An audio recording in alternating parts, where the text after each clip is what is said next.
Secunderabad cantonment పరిధిలోని అంబేద్కర్ హల్స్ ప్రాంతంలో దాదాపు 40 సంవత్సరాలుగా నివసిస్తున్న పేద కుటుంబాలను ఎలాంటి ముందస్తు నోటీసులు ఇవ్వకుండా కేవలం 15 రోజుల ఇళ్లు ఖాళీ చేయాలని బుల్డోజర్లతో కంటోన్మెంట్ బోర్డు అధికారులు బెదిరించడం అత్యంత అమానుషమని భారత రాష్ట్ర సమితి అధికార ప్రతినిధి డాక్టర్ మణి క్రిషాంక్ తీవ్రంగా ఖండించారు.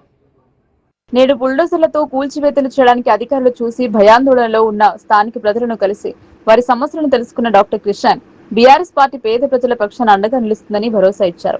బాధిత కుటుంబాల తరపున న్యాయపరమైన పోరాటం చేస్తూ కోర్టులో పిటిషన్ దాఖలు చేసి స్టే ఆర్డర్ తీసుకురావడానికి అవసరమైన సహాయ సహకారాలు అందిస్తామని తెలిపారు. ఈ సందర్భంగా ఆయన మాట్లాడుతూ శ్రీ కేటీఆర్ గారికి ఈ రోజు బుల్డోజర్ల రాక విషయమై సమాచారం ఇవ్వడం జరిగింది. ఖచ్చితంగా అన్ని విధాలుగా న్యాయపరంగా అండగా ఉంటామని హామీ ఇచ్చారు. 4 దశాబ్దాలుగా నివసిస్తున్న కుటుంబాలను ఒక్కసారిగా రోడ్డున పడేయడం అన్యాయం. ఈ ప్రజలకు ప్రత్యామ్నాయ నివాసం చూపకుండా ఇళ్లను కూల్చివేయడం మానవత్వానికి విరుద్ధమని అన్నారు.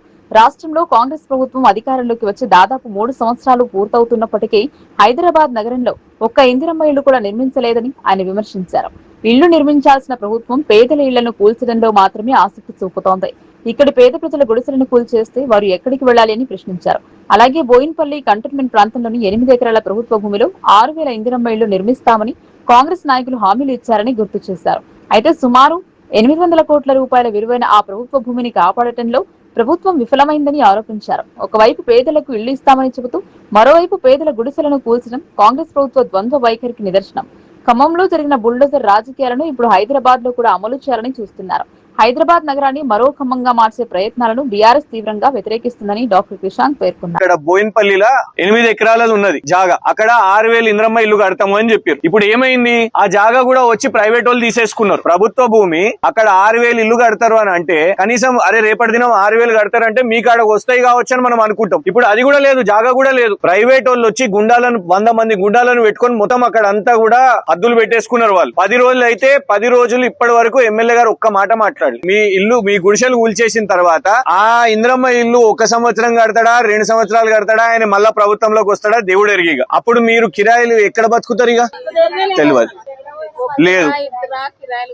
నంబర్ 1. నంబర్ 2, రేపు మీరు పోయి ఈ ఆఫీస్ చుట్టూ ఆ ఆఫీస్ చుట్టూ తిరగడానికి ఏమైతుంది అని అంటే చూస్తాము చేస్తామని 15 రోజులు పోతాయి. నేను అనేది ఏంటంటే మీకున్నది ఒకే ఒక దిక్కు. ఈ 15 రోజులు టైం ఇచ్చారు కాబట్టి మీకు ఎవ్వరు కూడా కాగితం నోటీస్ ఇవ్వలేదు. ఇప్పుడు మీకు కరెంట్ కనెక్షన్ ఉంది కదా, కరెంట్ కనెక్షన్ మీ అందరికి ఇక్కడ ఓటర్ ఐడీలు ఉన్నాయా?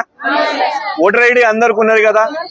నేను అడిగే ప్రస్తావన ఏంటంటే కోర్టుకు పోదామా? కోర్టుకు పోదాం. మీకు రూపాయి ఖర్చు కాదు. నేను వచ్చే దారిలో ఇక్కడికి వచ్చే ముందే కేటీఆర్ గారితో మాట్లాడినాను. అన్న వీళ్ళందరూ కూడా ఇప్పుడు మీరు ఎన్ని సంవత్సరాల నుంచి ఉంటున్నారమ్మా ఇక్కడ? 40 సంవత్సరాలు వాళ్ళు చేతులు ఎత్తండి. 40 అందరు 40 సంవత్సరాల నుంచి ఉంటున్నారు. నేను కేటీఆర్ గారికి ఏం చెప్పినా అంటే వీళ్ళందరూ కూడా ఇక్కడ 30-40 సంవత్సరాల నుంచి ఉంటున్నారు. ఇలా కాంగ్రెస్ వాళ్ళకు ఓట్లు వేసిన వాళ్ళు ఉన్నారు, బీజేపీ వాళ్ళకి వేసిన వాళ్ళు ఉన్నారు, తెలంగాణ పార్టీకి వేసిన వాళ్ళు కూడా ఉన్నారు కదా. కానీ వాళ్ళ ఏంటంటే రాత్రికి రాత్రి ఇప్పుడు వచ్చేసి సడన్ గా ఖాళీ చేయండి అని అంటే ఏడికి పోవాలి మీరు అందరూ? కేటీఆర్ గారు మీకు ఏమని చెప్పారంటే రూపాయి ఖర్చు కాకుండా మీ దగ్గర ఒక్క పైసా కూడా ఖర్చు కాకుండా రేపు కోర్టుకు పోదాం. మీకు ఇక్కడ ఏమేమి డాక్యుమెంట్స్ ఉన్నాయి? మీకు ఇక్కడ ఆధార్ కార్డు కూడా ఇక్కడనే ఉన్నదా? ఆధార్ ఎంత మందిది ఉంది ఇక్కడ? అందరు ఆధారా? కొందరు చేతులు ఎత్తుతలేరు. అందరు ఆధార్ ఉన్నది. ఓటర్ కార్డు అందరిది ఉన్నది. రేషన్ కార్డులు కూడా ఉన్నాయా?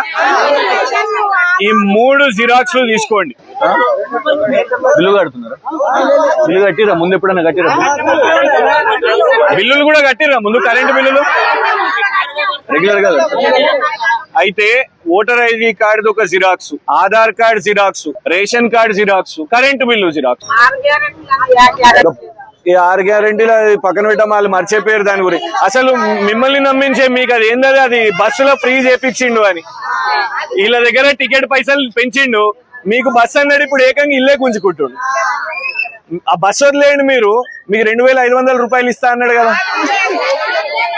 కానీ మీకు బంగారం వస్తున్నట్టుంది. అది బంగారం వచ్చింది కదా. 2500 ఇయ్యలే, బంగారం ఇయ్యలే. ఇప్పుడు ఏకంగా మీ ఇల్లే గుంజుకోబట్టే ఇల్లే తీసుకుంటున్నారు.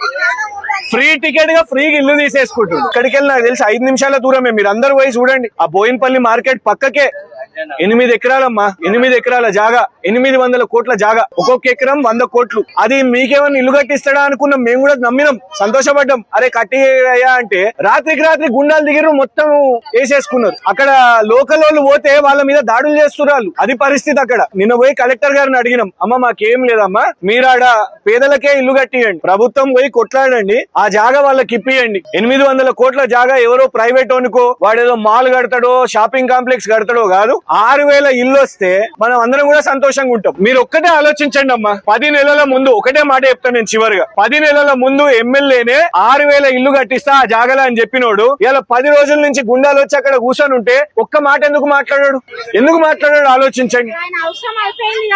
ఇది ఒక 5 రూపాయల ఖర్చు అవుతుంది. అదేమన్నా ఇబ్బంది అవుతుంది అంటే కూడా నేను అవసరమైతే అది కూడా ఖర్చు చూసుకుంటాను. మీరు దయచేసి 5 ఒక సెట్ చేసి పెట్టుకోండి.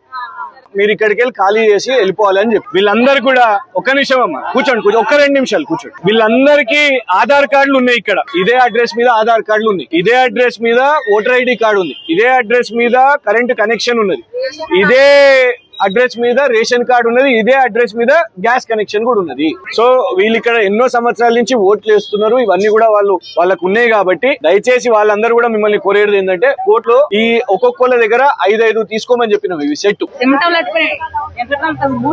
ఇప్పుడు మనం వచ్చినాం కదా, ఈ 10 రోజులు అయితే మీ జోలికి రారు, ఓకేనా? అంతా మీ జోలికి వస్తున్నారు అంటే అవసరమైతే కేటీఆర్ గారిని కూడా బతిమలాడి తీసుకుని వస్తాం, సరేనా? ఓకేనా? వస్తున్నాం.